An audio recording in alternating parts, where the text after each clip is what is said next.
तो हेलो दोस्तों, कैसे हैं आप सब। आज के वीडियो हम लोग लेके आए हैं क्लास 10 बायोलॉजी जीव विज्ञान का लेके आए हैं। वो भी हम लोग लेके आए हैं जैव प्रक्रम के बारे में। जैव प्रक्रम होता क्या है? जैव प्रक्रम ये समझ ही नहीं आता है। जैव प्रक्रम है क्या चीज? जैव प्रक्रम तो याद रखिएगा, जितना भी सजीव है, जीव को जिंदा रहने के लिए जितना भी काम करना पड़ता है उस सभी काम को जैव प्रक्रम बोलते हैं। अब देखो, आदमी को जिंदा रहने के लिए क्या क्या करना पड़ेगा?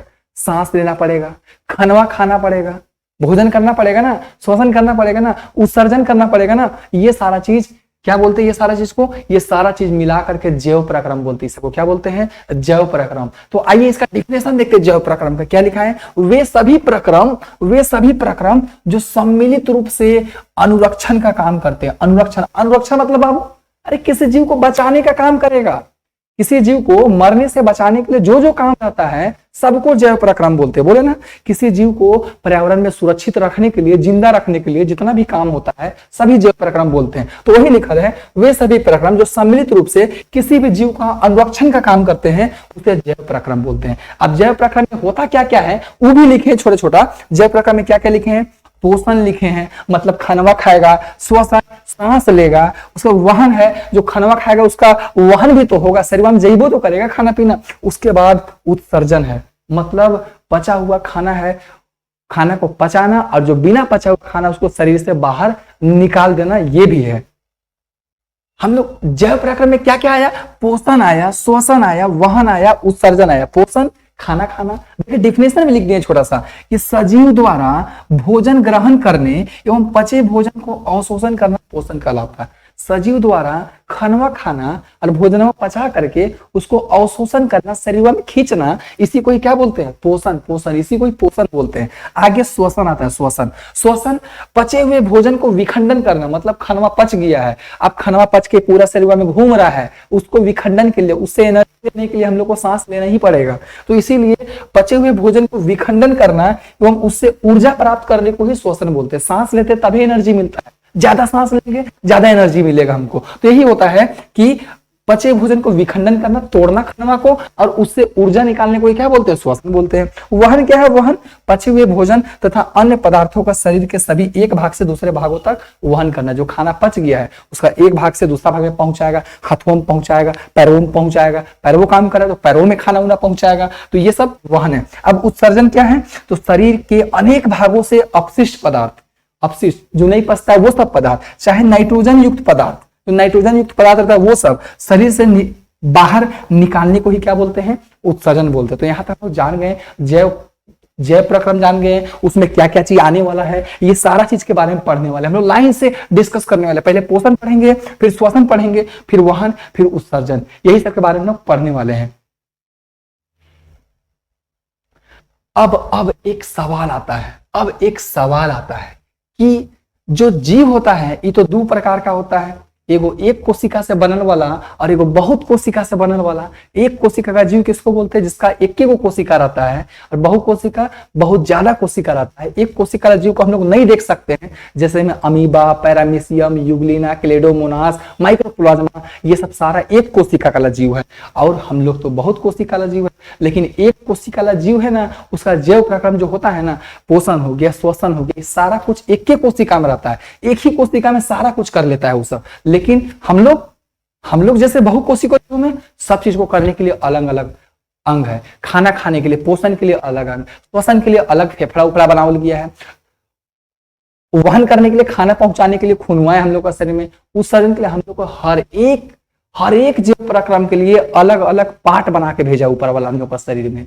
तो एक कोशिका और बहुकोशिका, इसके बारे में हम लोग, एक क्वेश्चन है हमारे बुक में कि हमारे जैसे बहुकोशिक के जीवों में ऑक्सीजन की आवश्यकता पूरी करने में विसरण क्यों अपर्याप्त है? अच्छा, विसरण होता क्या है?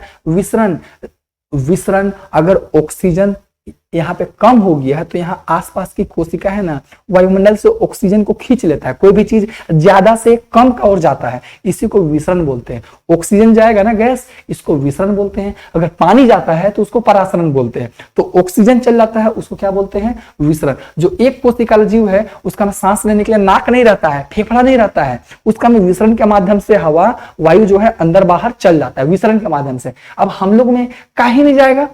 अरे हम लोग में बहुत कोशिका है, बाहर ला कोशिका तो ले लेगा विसरण से, लेकिन अंदर ला कैसे लेगा? अंदर में दिल है हम लोग का, फेफड़ा अंदर में है, किडनी अंदर में है, वो सब भी तो कोशिका से मिलकर बनल है। वो सब कहां से लेगा ऑक्सीजन? कैसे लेगा वो सब? यही चीज है, अगर विसरण से अगर जाए ना, ऑक्सीजन अगर विसरण से जाए तो बहुत टाइम लग जाएगा, 2-3 साल लग जाएगा ऑक्सीजन पैरवा तक पहुंचने में, खाली विसरण के माध्यम से। तो वही हम लोग देखने वाले क्यों अपर्याप्त है। तो देखिए क्या लिखा है, हमारे जैसे बहुकोशिकीय जीवों में सभी कोशिकाएं अपने आसपास के पर्यावरण के सीधे संपर्क में नहीं रहती। जैसे एक कोशिका जीव है, हम लोग का सब कोशिका बाहरी वातावरण के संपर्क में नहीं रहता है, कुछ अंदर भी कुछ बाहर भी है। तो अतः साधारण विसरण द्वारा सभी कोशिकाओं तक ऑक्सीजन की पूर्ति नहीं हो सकता है। अंदर वाला में कैसे जाएगा? नहीं जा सकते, यही बताना है हम लोग को। अब एक सवाल पूछा है, कोई वस्तु सजीव है, इसका निर्धारण करने के लिए आप किस मापदंड का प्रयोग करेंगे? अच्छा बताइए, कोई सजीव है, आप कैसे बताएंगे वो सजीव है? अरे वो खाना खाएगा, वो सांस लेगा, उसको बोलेंगे ना सजीव है। कोई अगर खाना खा रहा है, शोषण कर रहा है, अपना जैसा बच्चा को जन्म दे रहा है, उत्सर्जन कर रहा है, उसको बोलेंगे सजीव है। निर्जीव, इसको सजीव बोलेंगे? ये खाना खाएगा? नहीं खाएगा, ये निर्जीव है। तो सजीव के लिए आप क्या मापदंड अपनाएंगे? तो पहला, वो पोषण करना चाहिए, खाना खाना चाहिए। दूसरा, वो गति करना चाहिए, चलना चाहिए। तीसरा, अरे सांस भी तो लेना चाहिए। उसका तो वृद्धि बढ़ना चाहिए वो। फिर जनन, अपना जैसा बेबी को जन्म देना चाहिए। उसके बाद उत्सर्जन, अधपचा खाना को बाहर भी तो निकालना चाहिए। ये सब चीज अगर होगा किसी में तो उसी को बोलेंगे कि वो सजीव है, बाकी नहीं है तो निर्जीव बोलेंगे उस सबको। नेक्स्ट देख लेते हैं हम लोग। अब पढ़ने वाले प्रकाश संश्लेषण की होता क्या? प्रकाश संश्लेषण पौधा के बारे में पढ़ने वाले। पहले हम लोग पोषण पढ़ने वाले, लेकिन पौधा के बारे में, पौधा पहले खाना कैसे खाता है? वो पौधा भी खाना खाता है। लेकिन अब फर्स्ट टॉपिक पढ़ने वाले हम लोग प्रकाश संश्लेषण। क्या चीज बाबू? प्रकाश संश्लेषण की होता क्या? प्रकाश संश्लेषण अगर सिंपल लैंग्वेज में पूछे ना, प्रकाश संश्लेषण फोटोसिंथेसिस, तो क्या बोलना है? पौधा सर खनवा बनाता है ना, पौधा, उसको बनाने को ही बोलते हैं हम लोग प्रकाश संश्लेषण। पौधा जो खाना बनाता है उसी को ही प्रकाश संश्लेषण बोलते हैं हम लोग। अब कैसे कैसे बनाता है ये तो अलग बात है, कैसे बनाएगा? जड़वा से पानी मांगेगा, वायुमंडल से कार्बन डाइऑक्साइड गैस लेगा, पतवा में क्लोरोफिल रहता है, सब कोई मेहनत करके खाना बना लेता है। खाना में काची बनाएगा? कार्बोहाइड्रेट बनाएगा, मंड बनाएगा, ग्लूकोज बनाएगा, यही सब चीज बनाएगा। और साथ में हम लोग को ऑक्सीजन भी देता है ना जी, ऑक्सीजन ये भी देता है। तो सिंपल सा बोले प्रकाश संश्लेषण क्या है, तो पौधा खाना बनाता है उसको बोलते हैं। कोई अगर पूछे प्रकाश संश्लेषण क्या है, सीधे बोला पौधा खाना बनाता है ना सर, इसी को बोलते हैं प्रकाश संश्लेषण। अब कैसे बनाता है उसका जवाब, तो हरे पौधे सूर्य के प्रकाश की उपस्थिति में कार्बन डाइऑक्साइड, देखिए क्या क्या ले रहा है, कार्बन डाइऑक्साइड, क्लोरोफिल, जल तथा जल का उपयोग करके अपना भोजन में क्या बनाएगा? ग्लूकोज बनाएगा, या मंड बोल सकते हैं। ग्लूकोज बनाता है तथा ऑक्सीजन गैस मुक्त करता है, ऑक्सीजन गैस देता है, उसको हम लोग क्या बोलते हैं? प्रकाश संश्लेषण। अब इसका समीकरण भी देख लीजिए क्या क्या है। पहला, कार्बन डाइऑक्साइड का यूज कर, देखिए कार्बन डाइऑक्साइड का यूज कर रहा है और जड़वा से पानी भी लिया है, यहाँ सूर्य का प्रकाश है, और क्लोरोफिल का भी यूज किया है, पतवा में क्लोरोफिल रहता है। अब इस सब का यूज करके क्या बना रहा है? ग्लूकोज। देखिए यही ग्लूकोज है, ये ग्लूकोज बना रहा है, ऑक्सीजन भी दे रहा है और थोड़ा थोड़ा पानी भी बनाता है, पनिया बनाता है। इसको कैसे देख सकते हैं? पेड़वा का नीचे रहते तो ठंडा लगता है ना, काहे ठंडा लगता है? पानी बनाता है, उसको पत्ता से वो छोड़ते रहता है पानी से, तो पेड़ का पत्ता से पानी निकलता है, इसलिए ठंडा ठंडा लगता है। पेड़ का नीचे बैठते हैं तो पानी बनाता है, ऑक्सीजन और ग्लूकोज बनाता है, इसी को प्रकाश संश्लेषण बोल देते हैं। अब यहाँ पे एक सवाल और आता है कि प्रकाश संश्लेषण के लिए आवश्यक कच्ची सामग्री पौधा कहाँ से लाता है? आपसे पूछेगा कि आप जो खनवा बनाते हैं, कच्चा सामग्री आप कहां से लाते हैं? तो आप बोल सकते हैं हम दुकान से लाते हैं सर, अपना खेत से लाते हैं, बोल सकते हैं ना। उसी तरह पौधा से पूछ रहा है कि कच्चा सामग्री पौधा लाएगा कहां से बनाने के लिए? तो पौधा को क्या क्या चाहिए? कार्बन डाइऑक्साइड चाहिए ना, ये कहां से लेगा? अरे वायुमंडल से ले लेगा। जल चाहिए, जल कहां से लेगा? अरे भूमि से खींच लेगा, जड़ है उसके पास, खिंचवाएगा उसका से। आगे सूर्य का प्रकाश कहां से लेगा? इतना बड़ा सूरज है, वहां से ले लेगा। क्लोरोफिल तो उसका पतवे में रहता है, तो काहे मांगने जाएगा किसी से? तो वही पूछ रहा है कि कहां से प्राप्त करेगा ये पौधा सब। तो वो लिखा है कि कच्चा सामग्री कहां से प्राप्त करेगा? पहला, कार्बन डाइऑक्साइड, इसको कहां से लेगा? पौधा इसे वायुमंडल से प्राप्त करता है, वायुमंडल से लेगा। दूसरा, जल कहां से लेगा? पौधा इसे अपने जड़ों द्वारा भूमि से प्राप्त करता है, जड़ से लेगा और भूमि से ले लेता है। सूर्य का प्रकाश कहां से लेगा? पौधा इसे सूर्य से प्राप्त करता है, सूर्य ले लेगा। दूसरा, क्लोरोफिल कहां से लेगा? तो पौधों की हरी पत्तियों में क्लोरोफिल पाया जाता है, जो पत्ता रहता है उसी में क्लोरोफिल पाया जाता है। तो जान गए हम लोग कि प्रकाश संश्लेषण होता क्या है, खाना बनाता है, उसी को बोलते हैं कहाँ कहाँ से कच्चा सामग्री लाता है, जान गए कहाँ कहाँ से लाता है तो कच्चा सामग्री। तो इसको आप लोग नोट्स भी तैयार करते जाइएगा, इन नोट्स के बेसिस पे हम लोग बनाए, एनसीईआरटी से छाट छाट के नोट्स निकाल कर लाए हैं, तो आप लोग इसको आराम से नोट्स कॉपी में नोट्स बना सकते हैं आप लोग। नेक्स्ट देखते हैं हम लोग, नेक्स्ट देखने वाले हैं रंध्र क्या होता है, इसका काम बताइए। रंध्र, अब रंध्र के बारे में पढ़ना है, रंध्र क्या होता है। रंध्र अभी हम लोग पौधा के बारे में पढ़ रहे हैं बाबू, पौधा के बारे में। रंध्र क्या होता है, तो रंध्र जो होता है, रंध्र पत्ता के सतह पे, पत्ता का जो सतह रहता है उसका दोनों ओर बहुत सारे छोटा छोटा छिद्र पावल जाता है। क्या चीज रहता है, बहुत सारा छेद रहता है, छिद्र पावल जाता है, उस छिद्र को ही हम लोग रंध्र बोलते हैं, इंग्लिश में स्टोमाटा बोलते हैं। छोटा छोटा जो स्मॉल पोरेस रहता है, छोटा छोटा जो छेद रहता है, उसी को हम लोग रंध्र बोलते हैं, इंग्लिश में स्टोमाटा बोलते हैं उसको। और इसका काम क्या होता है सर, वो जो छेद है पतवा में, वो क्या काम करेगा, पहला काम करेगा कि यहाँ जो गैसवा जो बन रहा है, कार्बन डाइऑक्साइड लेगा तो उसी से लेगा, ऑक्सीजन छोड़ेगा तो उसी से छोड़ेगा। और दूसरा काम करता है, अगर पौधा में पानी का मात्रा ज्यादा हो गया है तो पत्ता के थ्रू पानी को वो बाहर निकालता है, पत्ता से पानी को क्या करेगा, बाहर निकालता है, यही काम है। तो आइए देखते क्या लिखा है। पत्ती की सतह पर बहुत सारे छोटे छोटे छिद्र पाए जाते हैं, इसी को रंध्र बोलते हैं। इसका काम जानना है ना सर, देखिए क्या काम करता है। इसका दो काम रहता है, पहला तो गैसों का आदान प्रदान, गैस का लेन देन करेगा पहला बात, और दूसरा क्या करेगा, ये वाष्पोत्सर्जन द्वारा अतिरिक्त जल का निष्कासन करना। जो पौधा से ज्यादा पानी हो जाता है वो निकलता है ना, तो उस निकलना को ही बोलते हैं वाष्पोत्सर्जन। तो पौधा से जो पानी निकलता है उसको क्या बोलते हैं, वाष्पोत्सर्जन बोलते हैं। अब इसी पे जो हम लोग एक और पढ़ने वाले टॉपिक, जो स्वयंपोषी और विषमपोषी में अंतर। स्वयंपोषी किसको बोलते हैं बाबू, जो अपना खाना खुद से तैयार करता है, और विषमपोषी जो अपना खाना खुद से तैयार नहीं करता, अपना भोजन के लिए दूसरों पर आश्रित रहता है। अच्छा, स्वयंपोषी जो रहता है, बोल सकते हैं कि हम लोग स्वयंपोषी है ना। अब हम लोग बोले हम लोग तो खाना अपने से बनाते हैं, मम्मी बना देती है खाना, तब तो हम लोग स्वयंपोषी हो गए। अरे तो जो खाना बना रहे हो उसमें दाल लगा है, चावल लगा, वो आया कहाँ से है दाल चावल, पौधा दिया है ना जी तुमको, पौधा दिया है हम लोग को। वो जो दाल चावल लाए हैं वो पौधा दिया है हम लोग को, पौधा बना के दिया है, पौधा अपना खाना बनाया, खाना बना के वो अपना हम लोग के लिए बीज बना दिया, धान का बीज बनाया, चावल बनाया, गेहूं बनाया, वो सबको लाकर हम लोग बनाते हैं। तो उसमें थोड़ी हम लोग बोल देंगे स्वयंपोषी है, पौधा सब स्वयंपोषी तो खुद बनाता है, हम लोग तो उसका काट के लाके खाते हैं हम लोग, तो हम लोग विषमपोषी हो जाएंगे। तो स्वयंपोषी और विषमपोषी में अंतर पूछ रहा है, बताइए तो अंतर क्या क्या है, दोनों में क्या फर्क है। तो पहला फर्क है, यह पोषण हरे पौधा में होता है। स्वयंपोषी किसमें होता है, हरा पौधा, ये हरा पौधा ही रहता है। विषमपोषी हम लोग है जी, जितना जंतु है वो सब आ जाएगा जी, यह पोषण जंतुओं में होता है। दूसरा, इसमें जीव अपना भोजन स्वयं बनाते हैं, स्वयंपोषी में खुद बनाएगा, इसमें जीव भोजन के लिए दूसरे जीवों पर आश्रित रहता है। तीसरा, इसमें प्रकाश संश्लेषण होता है, पौधा में हो रहा है स्वयंपोषी, पौधा तो प्रकाश संश्लेषण करेगा और हम लोग प्रकाश संश्लेषण नहीं करते हैं, तो इसमें प्रकाश संश्लेषण नहीं होता है। जैसे बता दीजिए कहाँ कहाँ होता है, ये नीले हरे शैवाल में हो जाएगा और हरा हरा पौधा सब में हो जाएगा। और विषमपोषी में जीव जंतु मनुष्य ये सब आ जाएगा, परजीवी कवक ये सब हम लोग विषमपोषी में आ जाएंगे। नेक्स्ट देखते हैं हम लोग अमीबा। अब अमीबा के बारे में पढ़ने वाले, अमीबा को जानते हैं, अमीबा एक कोशिकीय जीव है। अब इसके बारे में पढ़ने वाले खाना कैसे खाता है। अमीबा ऐसा जीव है कि अपना आकार किसी भी तरीका से रख लेता है। अमीबा ऐसा है एक कोशिका का जीव जो अपना आकार बदल सकता था मन मर्जी से, कैसों हो बन जाएगा उसका आकार, कैसों हो बन जाएगा, ठीक है ना। एक एक कोशिका का जीव है तो हम लोग को दिखेगा नहीं है, फोटो यहाँ पे बना दिए हैं। अमीबा है, ये अमीबा है, ये अमीबा का केंद्रक है, ये केंद्रक है अमीबा का, ठीक है ना। और ये यहाँ पे खाना बना दिए हैं। तो हम लोग अमीबा का खाना के बारे में ये पढ़ने वाले कि अमीबा खाना कैसे खाता है। तो जो अमीबा होता है ना बाबू, अमीबा को जैसे ही अपना खाना का पता चलता है ना कि यहाँ खाना आ गया बगल में, जिधर खाना दिखा उधर से वो अपना हाथ पैर बनाना चालू कर देता है, अपना हाथ का स्ट्रक्चर बनाता है, उसी को कूटपाद बोलते हैं। क्या बोलते हैं, कूटपाद बोलते हैं उसको, कूटपाद, अमीबा का कूटपाद बोलते हैं। तो कूटपाद की सहायता से वो क्या कर लेता है, कूटपाद की सहायता से खाना को घेर लेता है और पकड़ करके अपना खाद्यदानी में, जो उसका मुंह है खाद्यदानी, वहां फंसा लेता है। भोजन पचाने जो पेट है खाद्यदानी वहां पचा लेता है और वहां पे पाचक रस आता है और रस में जो खाना को पचाना चालू करता है, पचा देता है, और जो नहीं पचता है खाना उसको फिर शरीर से बाहर निकाल दिया जाता है। एक ही कोशिका है, एक ही कोशिका में सब कुछ हो जाता है उसका। तो देखते हैं फिर से इसका क्या क्या लिखे। देखिए, अमीबा को जैसे ही भोजन का आभास होता है, जैसे ही पता चलता है कि खाना आ गया है मेरा, वो अपना कूटपाद विकसित करता है।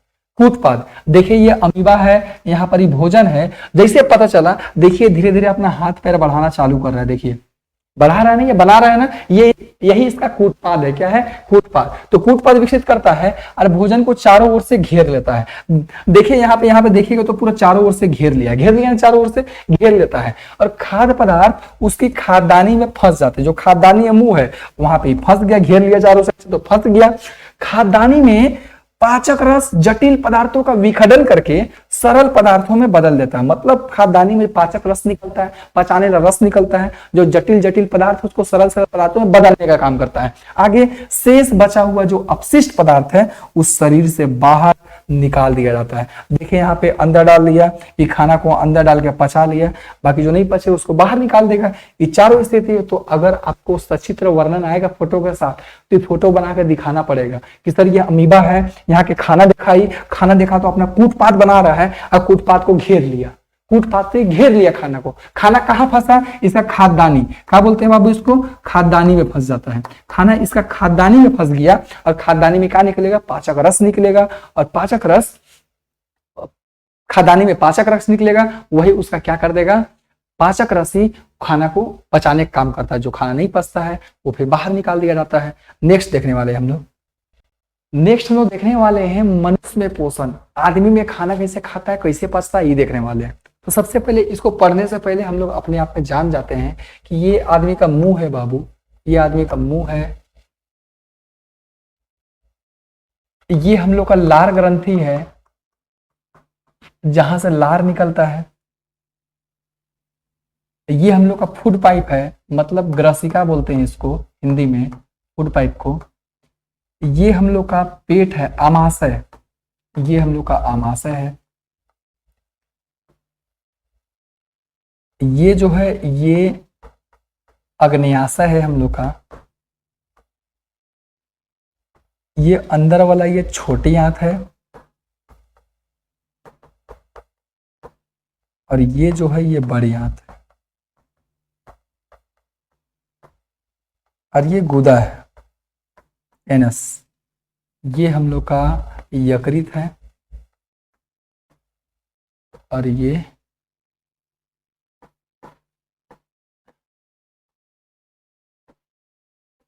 पीत वाला थैली है। आदमी में खाना कैसा पचता है ये देखना है कि सबसे पहले आदमी तो मुंह के द्वारा खाना चालू करता है, मुंह से खाता है। मुंह में उसका जो लार ग्रंथि रहता है, लाला ग्रंथि, वो लार निकालता है। क्या निकालता है? लार। और लार में हम लोग का पाया जाता है एमाइलेज। कौन सा एंजाइम रहता है लार में? एमाइलेज। एमाइलेज करता है कार्बोहाइड्रेट को पचाने का काम। जो भी कार्बोहाइड्रेट खा रहे हैं, आलू खाएं, चावल खाएं, वो कार्बोहाइड्रेट को पचाने का काम करता है। मुंह से ही हम लोग का खाना पचना चालू हो जाता है। अब मुंह से लार उसको मिक्स करता है, गला के थ्रू आते हैं हम लोग का पेट में आता है। अब पेट में खाना आके पेट में पहले से हम लोग का HCl अम्ल मौजूद रहता है। HCl अम्ल ये क्या करता है? HCl अम्ल भोजन के साथ आए सभी सूक्ष्म जीवों को मार देता है। और पेट में हम लोग का पेप्सिन एंजाइम भी रहता है, खाना पेप्सिन एंजाइम भी रहता है प्रोटीन को पचाने के लिए। जो प्रोटीन खाए हैं उसको पचाने का काम भी करता है हम लोग का, पेट में ही काम होता है। उसके बाद खाना हम लोग कहाँ से आता है? यहाँ से होते हुए फिर हम लोग का खाना आ जाता है छोटी आंत में। खाना कहाँ जाएगा? छोटी आंत में। और छोटी आंत में आने के बाद छोटी आंत में खाना का पूरा पाचन होता है।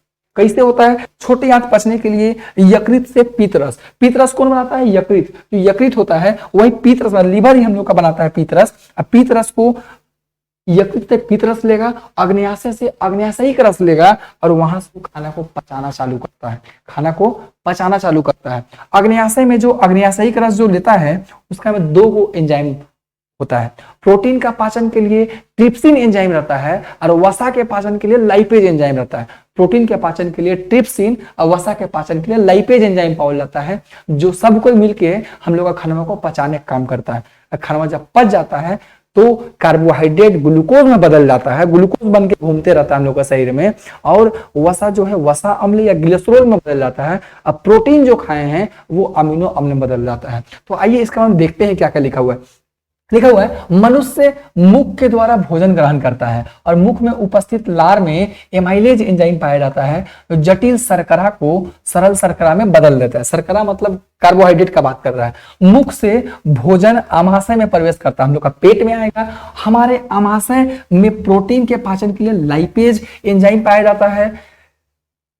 हमारे आमाशय में प्रोटीन के पाचन के लिए लाइपेज नहीं होता है, यहाँ पे पेप्सिन हो जाएगा। यहाँ पे गलत लिखा गया है, ये पेप्सिन होता है। लाइपेज हम लोग का आमाशय में नहीं पाया जाता है, हम लोग का लार में पाया जाता है, एमाइलेज पाया जाता है लार में जो पढ़े, और लाइपेज पाया जाता है अग्न्याशय में पाया जाता है। तो पेप्सिन रहता है हम लोग का पेट में, तो हम लोग का आमाशय में पेप्सिन एंजाइम रहता है, तो प्रोटीन का पाचन करता है। आमाशय में भोजन छोटी आंत में प्रवेश करता है। आमाशय से जाते हुए अभी बताएं कि छोटी आंत में जाएगा, स्मॉल इंटेस्टाइन में। यहाँ भोजन का पाचन के लिए यकृत से पीत रस किससे लेगा? यकृत से, लीवर से पीत रस लेगा, और अग्न्याशय से अग्न्याशयिक रस लेता है। अग्न्याशय से अग्न्याशयिक, यहाँ भोजन का पूर्ण पाचन होता है। पूरा तरीका से कोई पूछेगा खाना कहाँ पचता है? छोटी आंत में पचता है, जिसमें कार्बोहाइड्रेट को ग्लूकोज में, और प्रोटीन को अमीनो अम्ल में, और वसा को वसा अम्ल या ग्लिसरॉल में बदल देता है। पचा हुआ भोजन फिर दीर्घरोम द्वारा अवशोषित कर लिया जाता है। जो खाना पचा है छोटी आंत में दीर्घरोम रहता है, अंगुली जिसका संरचना रहता है, वही उसको अवशोषित करके पूरे शरीर में भेजने का काम करता है। यहाँ से एक सवाल पूछता है ये जी कि कार्बोहाइड्रेट क्या चीज बदलता है पचने के बाद? ग्लूकोज में। प्रोटीन क्या चीज बनता है? अमीनो अम्ल में। वसा क्या चीज बदलता है? वसा अम्ल या ग्लिसरॉल में बदल जाता है। ये हम लोग का है मनुष्य का पाचन सिस्टम। अगर पाचन सिस्टम और डिटेल्स देखना है तो एक वीडियो हम लोग पूरा डिटेल से बना चुके हैं, उसको भी देख के समझिए। एग्जाम में खुद से लिखा रहता है तो उसको अच्छे से समझिए। इसके बारे में और भी डिटेल्स है तो वीडियो लिंक में डाल देंगे, उसको अच्छे से देख लीजिएगा आप लोग। नेक्स्ट देखने वाले हैं हम लोग, इसी से कुछ क्वेश्चन देख लेते हैं। अब पूछ रहा है कि हमारे जो आमाशय में अम्ल है, जो HCl अम्ल पावल जाता है हमारे आमाशय में, इसका काम क्या है सर? पेटवा में HCl अम्ल डाल दिया है, इतना खतरनाक अम्ल है HCl, हाथ में गिरेगा तो हाथ जल जाएगा। काहे डाल के रखा है पेटवा में? तो पेटवा में डाल के रखा है पेट में इसीलिए, क्या है? दो काम याद रखिएगा। यह एंजाइम पेप्सिन के लिए, जो पेप्सिन है प्रोटीन को पचाने के लिए, वो भी पेटवा में रहता है, लेकिन वो काम करता है खट्टा में। तो खरमा को आता है ना, तो HCl अम्ल उसको खट्टा बना देता है ताकि पेप्सिन उसको जल्दी जल्दी काम कर सके। तो पेप्सिन की क्रियाशीलता के लिए अम्लीय माध्यम प्रदान करता है। पेप्सिन काम करे इसलिए उसको खट्टा बना देता है भोजन को। दूसरा, यह भोजन के साथ है सूक्ष्म जीवों को मार देता है। क्योंकि पूछेगा पेट में अम्ल का क्या काम है, तो भोजन के साथ आएगा सूक्ष्म जीव, उसको मारता है। दूसरा, हम लोग का आमाशय में पेप्सिन एंजाइम रहता है, तो उसका काम करने के लिए वो भोजन को अम्लीय माध्यम प्रदान करके देता है। आगे पूछ रहा है पचे हुए भोजन को अवशोषित करने के लिए क्षुद्रांत मतलब छोटी आंत को कैसे बनाया गया? छोटी आंत को तो याद रखिएगा, जो हम लोग का छोटी आंत है उसका में बहुत सारा अंगुली जैसा संरचना बनल है, अंगुली जैसा बहुत सारा संरचना बनल है, उसको दीर्घरोम बोलते हैं हम लोग। दीर्घरोम ये क्या करता है? दीर्घरोम क्या करता है? जो पचा हुआ भोजन है उसको ज्यादा से ज्यादा खींचने का काम करता है, ज्यादा से ज्यादा खींचने का काम करता है। ये वही लिखा है, देखिए, क्षुद्रांत के आंतरिक स्तर पर अनेक अंगुली जैसे प्रवर्ग होते हैं, अंगुली संरचना बन रहता है, जिन्हें दीर्घरोम कहते हैं। और ये दीर्घरोम अवशोषण के सतही क्षेत्रफल को बढ़ा देता है। जो खींचने वाला है उसका क्षेत्रफल को और बढ़ा देता है कि पचा है तो ज्यादा से ज्यादा खींचेंगे, इसको ज्यादा खींचेगा। दीर्घरोम में रुधिर वाहिकाओं का जाल होता है। जो दीर्घरोम है, अब उसका बहुत सारा खून का जाल फैला रहता है, वो खूनुआ खाना को खींच के पूरा शरीर में भेजने का काम करता है।